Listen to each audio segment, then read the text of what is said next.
और अब गृह मंत्री अमित शाह पार्ट 3 लॉन्च करते हुए सुनिए। मित्रों, दिल्ली प्रदेश भारतीय जनता पार्टी की इस प्रेस वार्ता में आप सभी का स्वागत है। जैसा कि आप जानते हैं, आज दिल्ली 2025 विधानसभा चुनाव के लिए भारतीय जनता पार्टी का संकल्प पत्र का अंतिम हिस्सा जारी करने के लिए मैं आप सबके सामने उपस्थित हुआ हूं। जैसी कि भारतीय जनता पार्टी की परंपरा है, हम चुनाव को बहुत गंभीरता के साथ लेते हैं। चुनाव को जनसंपर्क का माध्यम भी मानते हैं और चुनाव के माध्यम से बनने वाली सरकारों के नीति निर्धारण को निश्चित करने के लिए हम जनता के बीच में जाकर चुनाव में भारतीय जनता पार्टी से क्या अपेक्षा है, इसकी पृच्छा भी करते हैं। मैं अन्य दलों के नाम दिए बगैर इतना जरूर बताना चाहता हूं कि भारतीय जनता पार्टी के लिए संकल्प पत्र विश्वास का सवाल होता है और करने वाले कामों की सूची होता है। ये कोरे वादे नहीं होते हैं। और विशेषकर 2014 से नरेंद्र मोदी जी ने इस देश के अंदर पॉलिटिक्स ऑफ परफॉर्मेंस को एस्टैब्लिश किया है और भारतीय जनता पार्टी ने जितने भी विधानसभाओं के और लोकसभा के 3 चुनाव आए, उसमें जो वादे किए हैं वो पूरा करने का गंभीरता से प्रयास किया है। हमारा ट्रैक रिकॉर्ड है। इसलिए दिल्ली प्रदेश भारतीय जनता पार्टी ने महिलाओं के साथ, युवाओं के साथ, जे क्लस्टर के निवासियों के साथ, असंगठित मजदूरों के साथ, मध्यम आय वर्ग के लोगों के साथ, पेशेवरों के साथ, व्यापारियों के साथ, झुग्गी झोपड़ी के लोगों के साथ ठेठ नीचे जाकर कंसल्टेशन कर सुझाव प्राप्त करने का काम किया है। अलग अलग प्रकार के 1,08,000 लोगों ने अपना सुझाव देना मुनासिब समझा। 62 प्रकार की अलग अलग समूहों की बैठक की गई और 12,000 से ज्यादा 41 LED वान के माध्यम से ग्रुप मीटिंगों में हमने सुझाव मांगे और ये सुझाव दिल्ली का बजट और दिल्ली की रिक्वायरमेंट, ये तीनों को ध्यान में रखकर ये हमारा संपूर्ण संकल्प पत्र बना है, जिसको हमारे राष्ट्रीय अध्यक्ष जी ने पहले चरण में घोषित किया, उसके बाद श्री अनुराग ठाकुर जी ने घोषित किया और आज पूरा संकल्प पत्र तीसरे चरण के साथ यहां आपके सामने रख रहा हूं मैं। मित्रों, इसके पहले मैं दिल्ली की चुनाव के मुद्दों के बारे में भी जरूर बात करना चाहता हूं।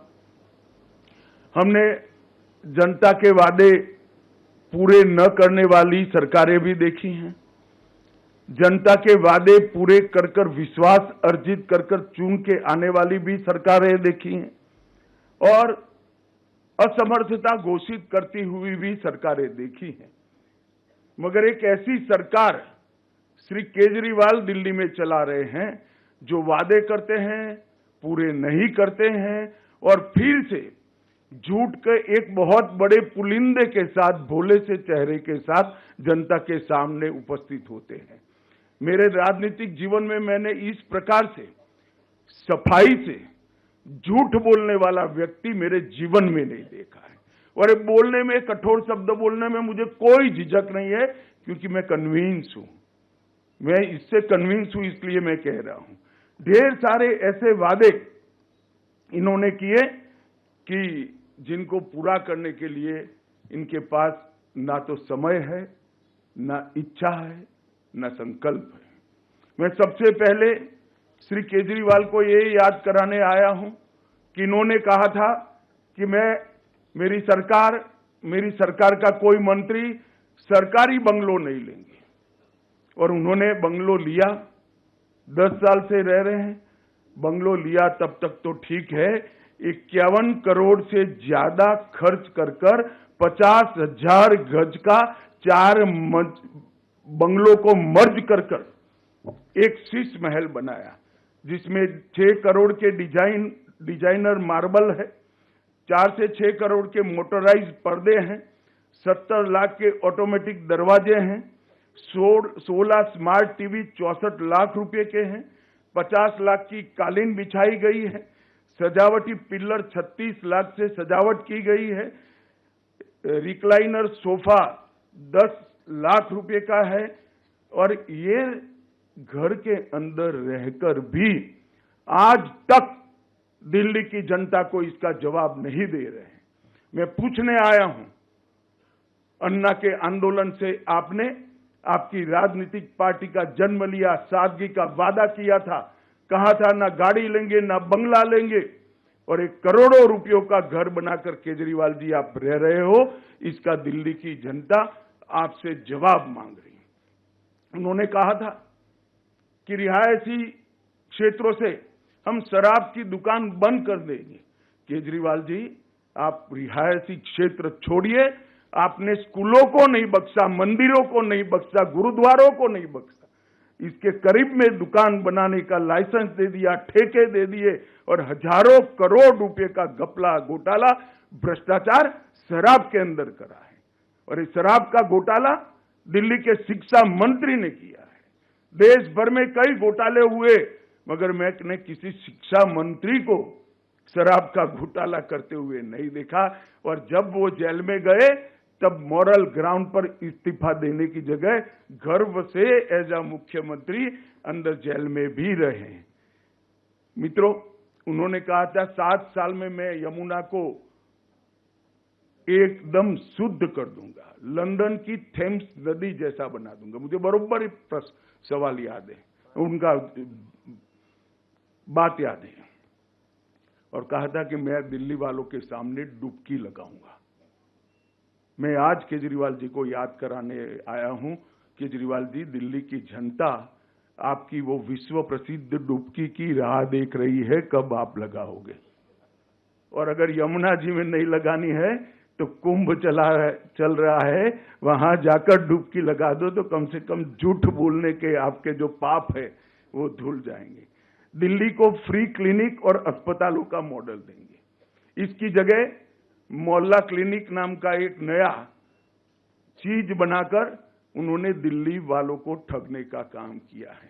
मुझे बताइए, दिल्ली वाले मुझे पूछ रहे हैं, मिलते हैं, पूछते हैं, साहब हमें ऑपरेशन कराना है, कहां जाएं? मोहल्ला क्लिनिक में ऑपरेशन हो रहा है क्या? मोहल्ला क्लिनिक के अंदर एक्सरे हो रहे हैं क्या? मोहल्ला क्लिनिक के अंदर एमडी, स्पेशलिस्ट डॉक्टर उपलब्ध है क्या? आपने कहा था कि हम बिस्तरों की संख्या 2 गुना करेंगे। क्या हुआ उस वादे का?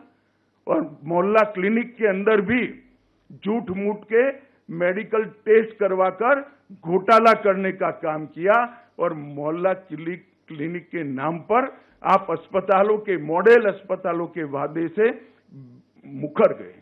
दिल्ली के अस्पतालों में बिस्तरों की संख्या 2 गुना करने का वादा भी आपने पालन नहीं किया। 24 घंटा 7 दिन सप्ताह के स्वच्छ मुफ्त नल से जल देने का वादा भी आपने पूरा नहीं किया। दिल्ली को प्रदूषण मुक्त बनाने के लिए आपने 2 काम जरूर किए। जब प्रदूषण बढ़ता है, दिन में 3 प्रेस कॉन्फ्रेंस करना और दूसरे राज्यों पर जिम्मेदारी डाल देना। इसके अलावे आपने दिल्ली को प्रदूषण मुक्त कराने के लिए नहीं किया। करप्शन मुक्त करने का वादा किया था। आपके कितने एमएलए, एमपी, आप स्वयं, आपका मंत्रिमंडल करप्शन के ही चार्ज में गए हैं।